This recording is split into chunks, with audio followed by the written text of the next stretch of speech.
Hello বন্ধুরা, ছবি দেখেই বুঝতে পারছো আজকে আমাদের বিবাহবার্ষিকী। তো আমাদের সেই বিশেষ দিন, আর এটা আমাদের চতুর্থ বিবাহবার্ষিকী। গুড মর্নিং বন্ধুরা, তোমরা সকলে কি করছো, কেমন আছো? আমার একটা নতুন ভিডিওতে তোমাদের স্বাগত জানাই। তোমাদের কালকে বলেছিলাম যে আজকে আমার একটা বিশেষ দিন, তা তোমাদেরকে আজকে বলবো। তা আজকে আমাদের বিবাহবার্ষিকী, তবে আজকে বিবাহবার্ষিকীতে স্পেশাল কিছু হবে না, কারণ এখানে রক্ষাকালী পুজো আছে।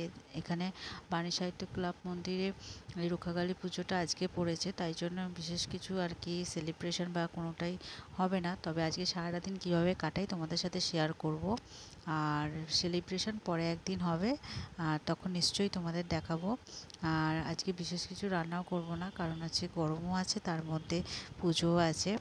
আর রাতে আমরা একটু পুজো বাড়িতে মানে পুজোতে যাব, তোমাদেরকে সেটা দেখাবো। আর ঘরগুলো অনেক দিন ধরে আগোছালো হয়ে আছে, খুব পরিষ্কার করা হয়নি। জামা টামাগুলো সব পড়ে আছে, ওগুলো সব গুছিয়ে নেবো, আর বিছনাটাও পরিষ্কার করে নেবো। চলো দেখাই, জামা কাপড়গুলো ভাঁজ করব। এই জামা কাপড়গুলো অনেক দিন ধরে পড়ে আছে, দেখতেই পারছো তোমরা। ভাঁজ করে নিয়েছি, এবার এই বিছনার চাদরটা পাল্টে নেবো আজকে, আর একটা অন্য নতুন ভালো চাদর পাতবো। এই দেখো, চাদরটা ভালো করে পেতে নিয়েছি, দেখে তোমরা বলো চাদরটা ঠিক কেমন হয়েছে। আমি এটা পুজোর সময় কিনেছিলাম, আমার খুব পছন্দের চাদর এটা। আর আজকে একটু পরিষ্কার পরিচ্ছন্ন রাখলাম, যদি বাড়িতে কেউ টেউ আসে। আর একটা আসাম থেকে এটা কিনে নিয়ে এসেছিলাম, ওদের এটা ট্র্যাডিশনাল।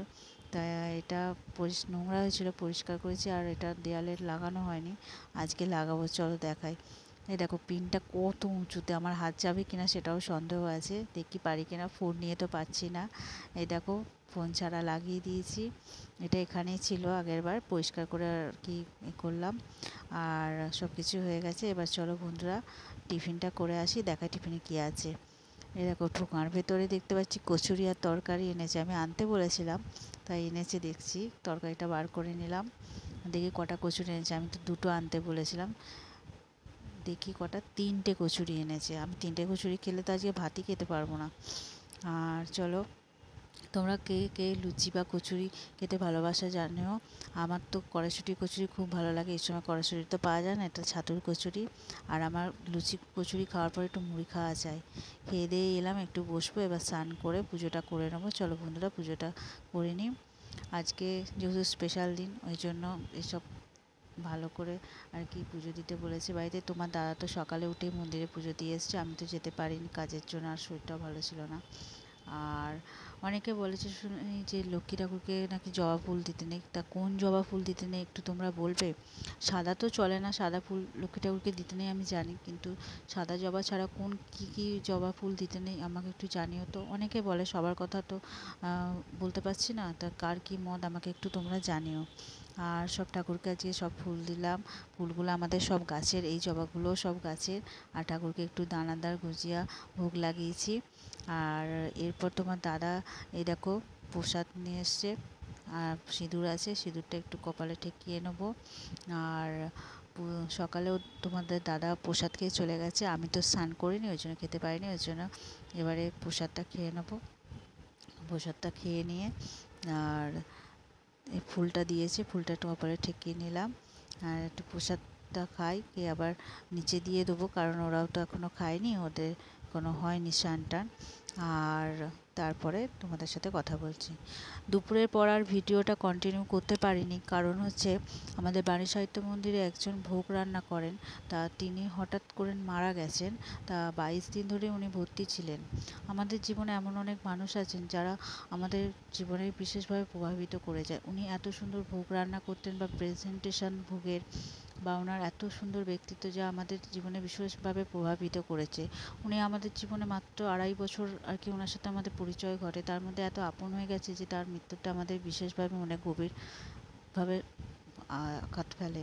ওনার শেষ যাত্রা আমরা গিয়েছিলাম ঠিকই, কিন্তু মন আমাদের একটুও ভালো ছিল না, যার জন্যে সন্ধেবেলা আমাদের বিবাহবার্ষিকীর সেলিব্রেশন এগুলো আমরা সবই পোস্টপন করি।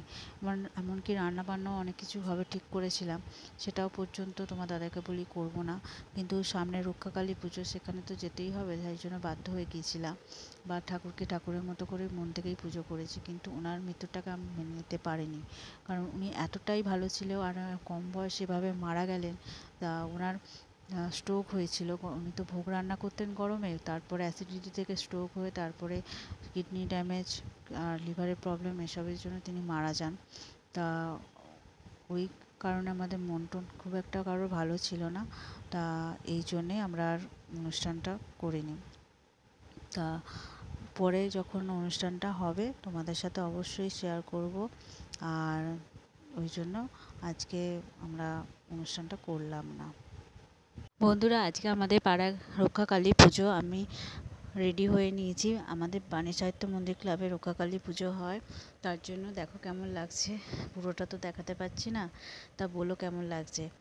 আর পুজোতে গিয়েছিলাম, দেখো বৃষ্টি শুরু হয়ে গেছে, ওই জন্য চলে এসেছি। পুরো ভিজে গেছি। আবার চেঞ্জ করব, করে যখন পুজো শুরু হবে তখন আবার যাব। তা তোমাদের কোথায় কোথায় ঝড় বৃষ্টি হলো?